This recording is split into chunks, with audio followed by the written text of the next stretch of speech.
o que os outros não querem publicar. Esse é o caso. A relevância disso é inacreditável. Inacreditável. Então, como cidadão, eu te agradeço, eu reconheço o teu trabalho. Como jornalista, eu agradeço e te reconheço. Como professor do curso de jornalismo, eu ouso dizer que nós não teríamos alcançado essa imagem pública que nós temos sobre o jornalismo da UFSC se também não existisse a Insular. A Insular permitiu que as ideias gestadas no âmbito desse curso, na interação do curso com o sindicato, na interação do curso com a política e a sociedade, ela fosse publicada e distribuída em todo o país no momento em que as editoras eram decisivas e principalmente a articulação entre a editora e a distribuição nacional. A pessoa ia ter um congresso em Macapá, estava os livros da Insular, porque esse sujeito ligava para alguém, botava na mala da Valci, e a Valci chegava, né? Quantas vezes eu vi isso? Levei muito livro no aeroporto, cada um levava um pacotinho, 5 horas da manhã. Um trabalho formiguinho, orgânico, e esses trabalhos não são reconhecidos. Então eu queria aproveitar essa oportunidade, porque eu não sei quantas vezes mais tu vai vir na nossa universidade, eu espero que muitas. Você deve ter percebido que ele é um sujeito um pouco mais velho que eu, mas tem 3 vezes a energia que eu tenho. É admirável, é um sujeito que não desiste, não esmorece, apesar de todos os sarrafos que a vida lhe deu. Os sarrafos políticos, os sarrafos econômicos, o ostracismo, as questões particulares, né? E eu, assim, interagi muito com ele 2 vezes, produzindo 2 livros. O livro da minha tese, por volta de 2012, por aí, e depois um livro junto com a professora Maria Helena Weber e a Marja Coelho sobre comunicação pública e democracia.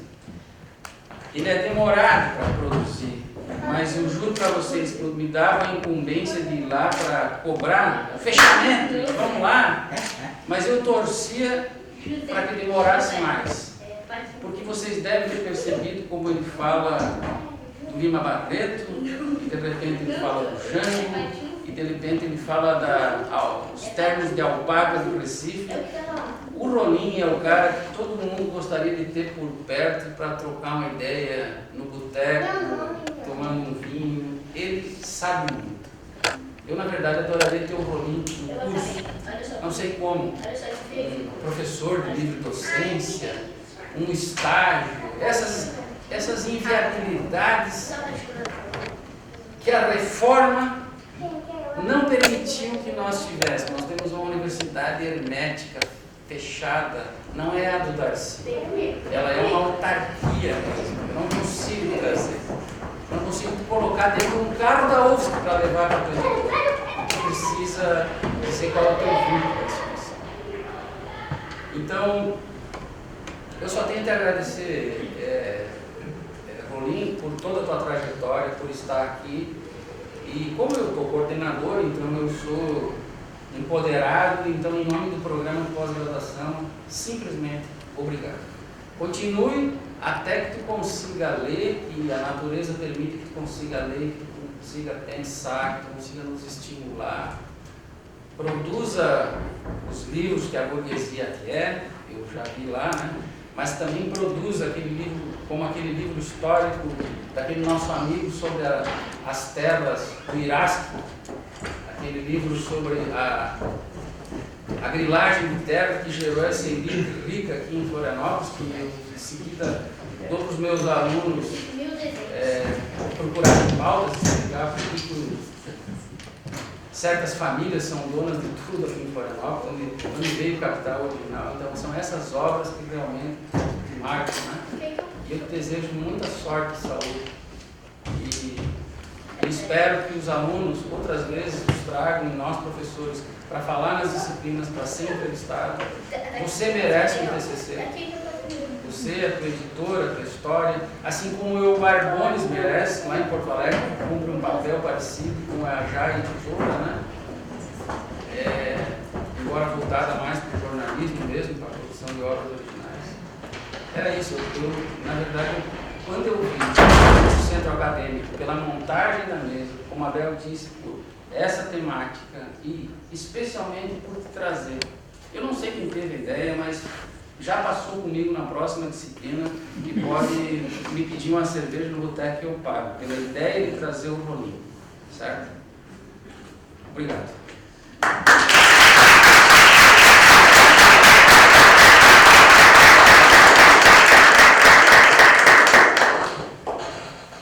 Tínhamos uma pergunta, então. Sabe, Mas fica à vontade, por favor.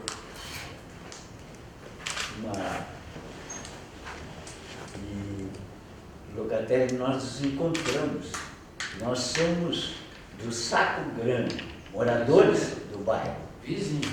Vizinhos. Vizinhos. Eu sou obrigado a agradecer, porque você sabe assim, né, que eu, às vezes, eu faço uma reflexão quase que diariamente, porque de como eu consegui fazer isso, além das coisas da vida, mas a editora vai completar agora 30 anos. Vejam só, que coisa louca, é realmente, assim, eu queria ter aquela coisa, o sonho de ter livraria, eu tive livraria, o sonho, né, de ter uma editora, eu tinha isso, mas quando eu tinha publicado 19 livros, tinha 5 anos de editora, tinha publicado 19 títulos. E aí eu fui para São Paulo, uma reunião da Câmara Brasileira do Livro, Sérgio Lacerda, Nova Fronteira, o cara da Atlas, o seu Oswaldo Siciliano, que ficou um grande amigo meu, né? E aquela gente, os editores, o cara da Melhoramentos, os caras tinham seus escritórios dentro da Câmara Brasileira do Livro, né? E, pô, né? Eu sempre fui muito falante, né? Aí, um dia veio um cara, dono da Atlas, e me disse assim: Rolinho, eu sou teu primo. Eu disse: não, como meu primo? Né? E ele disse: não, é porque eu não tenho mais o Rolim de Moura, mas eu sou teu primo. O Rolim de Moura era da minha mãe, porque a gente tem um negócio de manter o Rolim de Moura e tal. E ele disse: mas eu vou te dizer uma coisa, você tem que ter 500 títulos. Né? Aí eu, 500 títulos? Eu disse: esse cara tá louco? Como é que eu vou ter 500 títulos? Que jamais me ocorreu. Né?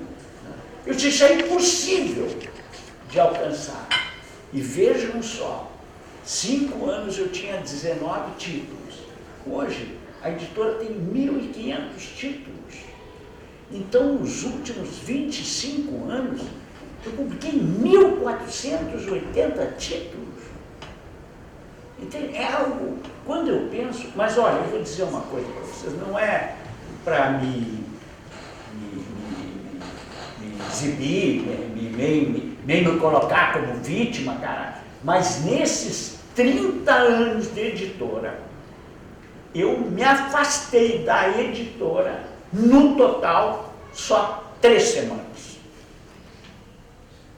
3 semanas em 30 anos.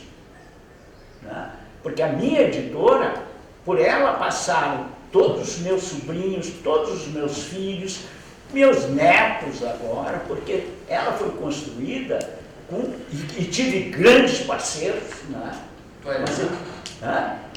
Minha irmã, né?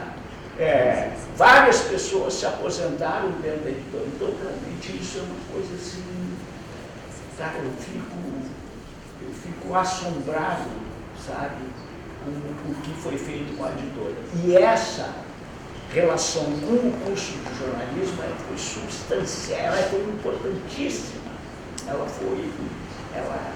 Ela me deu uma base, porque eu comecei com a editora falando a questão da identidade, a questão do pertencimento. Eu achava assim, como é que pode o sujeito morar na ilha de Santa Catarina, que foi de onde saíram as pessoas, saíram daqui, fundaram Porto Alegre, saíram daqui, fundaram Buenos Aires, saíram daqui, foram às ilhas, foram a Potosí e descobriram a prata e o ouro dos Incas, saíram daqui, cruzaram o Estreito de Magalhães e tem uma baixa estima. E os gaúchos lá, né, porque aqui era o último ponto dos navios para pegar víveres, alimentos, água, trocar, arrumar o barco e tal, e não havia uma autoestima. Né? E os gaúchos inventaram lá uma história, que era uma história de heroísmo e não sei o que tal, e as fronteiras, e porque eu sou isso e aquilo. E isso me espantava. Então, um primeiro momento, né, foi, eu quero publicar sobre a identidade catarinense, a cultura local, para fortalecer.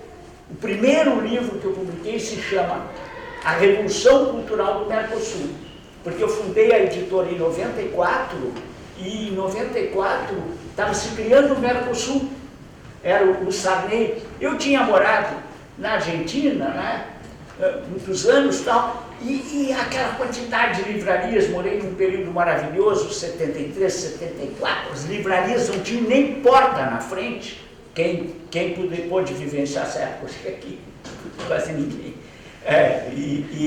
Né, os bares não tinham porta, a Correntes, a Florida, foi um período espetacular. E quando surgiu, né, eu trabalhando, já tinha feito tudo, estava na SECOM, no Palácio do Governo, um cara chegou, né, que é um amigo meu hoje, né, e o cara me disse assim, eu disse, olha, eu quero dizer que eu sou funcionário, né, da SECOM, né, eu tinha, em 88, com a Constituição, eu era CLT, de uma fundação, da Fundação